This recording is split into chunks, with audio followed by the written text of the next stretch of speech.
Hello and welcome to our reopening of the campus podcast. This podcast is connected to the theme of this week's newsletter, which is all about safely reopening the campus and the different choices that our community have, our families have, as to how they're going to access the learning, either as an on-campus Bulldog or as a virtual Bulldog. So all the usual celebrations and the things that have happened over the summer, all of that will get done in a different podcast connected to Orientation Day. Speaking of which, Orientation Day, please keep an eye out for all the information about that. That's coming out for you, and you can see the information you need about how to come on campus, when to come on campus. It's all really about teaching people how to use the drop-off and pick-up routes safely and to get any equipment that you need. Particularly in the morning and in the afternoon, there's a series of videos, the chances for people to meet the heads of year and teachers, to hear from the heads of school and myself, hear about from Flick about the canteen and hear about the buses, those sorts of things. I want to start though with an apology. We've just done a town hall which was set up to have 500 people in it, and as we've got off the town hall, I've seen a number of emails have come in to me saying that people couldn't get in there. We're really sorry about that. It was supposed to have 500 participants, and it seems for some reason to shut it off at 100. But we've recorded it, and you can find the town hall here. Follow the link, and then if you've got any follow-up questions, please contact us. We want to make sure we try and answer people's questions the best we can as you think about the decisions that you've got to make. Okay, so let me start off with some key things now around how do we open this campus safely. Well, we've done all the things that we've done, and you've seen those from the information we've sent out to you, and I can't urge you strongly enough to please make sure you've read that. You probably need to read it more than once, a few times, just to get your head around all those things. The videos that we've sent, we've got additional videos coming out from heads of year and teachers, just to kind of help the students with some of those things. You'll get a much more of a sense of how the neighbourhoods are laid out and stuff like that then. Please do engage with all those things. But how do we open the campus safely? All the things we've done are also predicated on the very first thing that every single one of us has to do. And that is, we all have to take responsibility for screening ourselves and our families. You'll see all of those details about what the symptoms are and the guidance from the CDC in our documentation. But I cannot stress firmly enough that we have to take that responsibility with the utmost seriousness.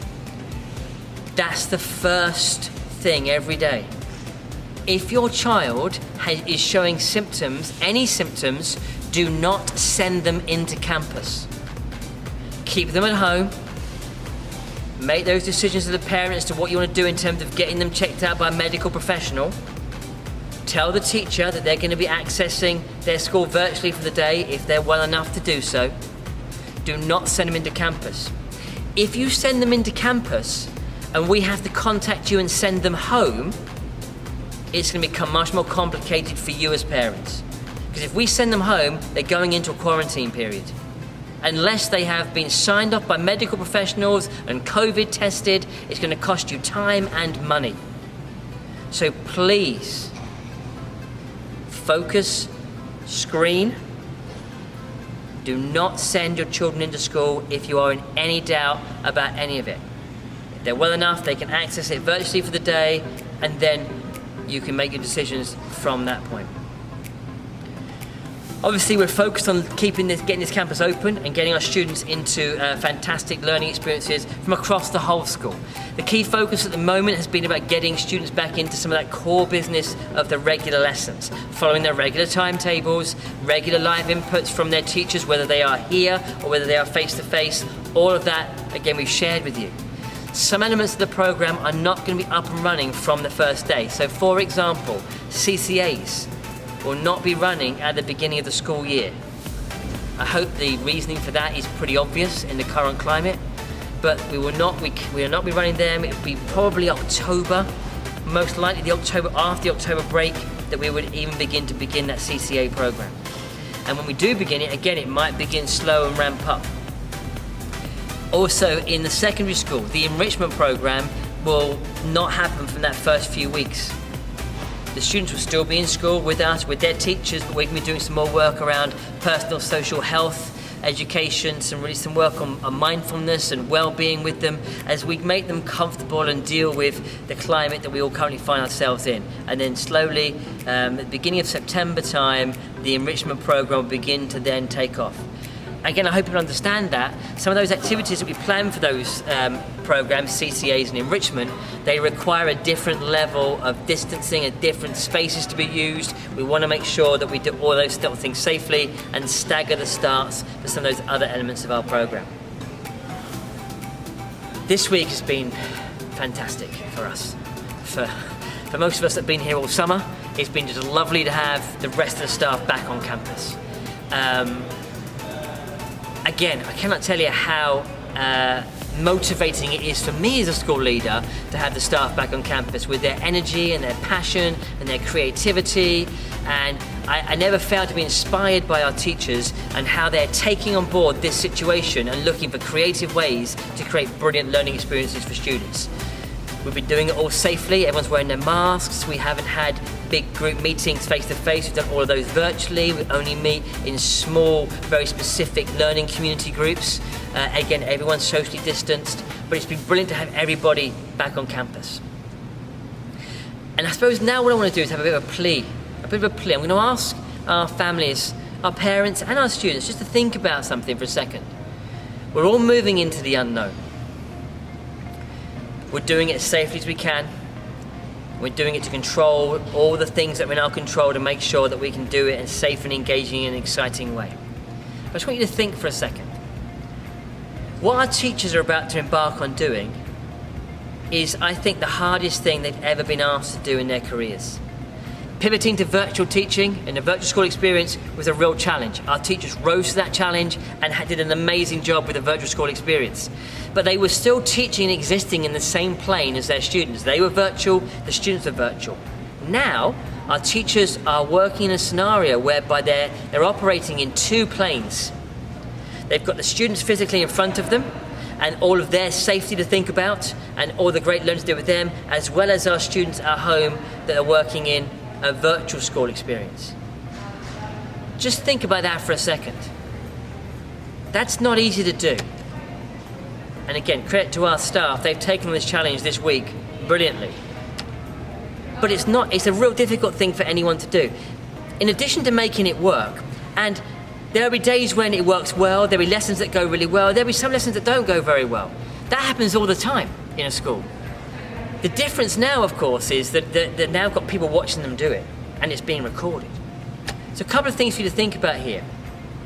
First of all, when a lesson doesn't go well, and that will happen, technology will let us down, things won't quite work. Students won't understand the task as brilliantly. The teacher might have overestimated how fast the students could complete something. These things happen all the time, every day, in schools all around the world, every day. What is great about our teachers is when that happens, they stop, they reflect, they evaluate, they adapt, they change, they come back the next time to make sure that they've fixed it. You'll see that. And I guess that's my point as well. It's a nervous time for teachers. A classroom space is a space where teachers come alive. And it's a very rich but personal experience between a teacher and their students. And there's often banter and conversations and great questions and energy and things that happen. And all those are going to be there. But they're going to be doing it not just in two planes, but in the back of their minds, they know they're being watched. Now, I'm not suggesting that our parents are going to have got the time to sit down and watch every single one of their children's lessons. It doesn't matter whether you're watching or not. From a teacher's perspective, the opportunity is there for someone to be observing them. And I want you to think about your own work experiences. What happens to any of us, when someone observes us doing what we're doing our jobs? It has an impact on us. And it's going to take a while. They'll get used to it. And I can almost guarantee you within the first couple of weeks, it won't be on their mind anymore. But in those first few weeks, in the back of their mind, it's going to be always, parents are watching me do my job. That's a real pressure for all staff. And all I'm saying to you is, I want you to think about that, be supportive of them. These people are working night and day to make sure that your children get great learning experiences. please be conscious of your own judgment. Teaching is an art form. It's not a science. There's not a recipe that you follow, do this, do this, do this, and then this happens. It doesn't work that way. It's an art form. It's a personalized experience, dealing with individual young people. Adapting, reacting, changing the whole time. It's difficult enough to do that job. But to do it when you know you're being recorded, and when you know that there could be people on the other side of that camera that you never get to see, that are making a judgment about what you do, it adds pressure. So just think about that, please, and support all of us with that. We want the teachers to get as comfortable with this scenario as quickly as they possibly can, because we're all focused on making sure the students get a brilliant learning experience. We are in this together. It's another example of us all being in this together. So whichever choice that you've made, whether you're going to send your children back for these first few weeks onto campus, and thank you for trusting us to look after them safely, whether you've chosen to keep your children at home in a virtual school experience, we respect your decision. We've done everything we can to make sure that you had that choice. We respect the decision you make. We're in it together. It's about keeping our pack safe. So I'm going to come back to again where I kind of started off about all of our responsibilities. Please make sure that we're all making good choices, sensible choices. And it's not just about, do you send your child into school or not? What happens after school? Where do you take your child after school? What are you doing? Who are you meeting up with? Managing the risk, minimizing where we can any risk that we have, that we might pick up that virus and we might give it to someone in our family, that might mean it comes into our community. We've all got to think very carefully about the decisions we make, because the decisions we make are not just about us anymore. They're not about what we want and what we desire and what we want to feel like doing. They're about thinking about what's the impact of that. Am I risking bringing something into my household, which you've all been thinking about for this whole process, I know. But now we're also thinking about, beyond our own households, what impact will it have upon a wider community.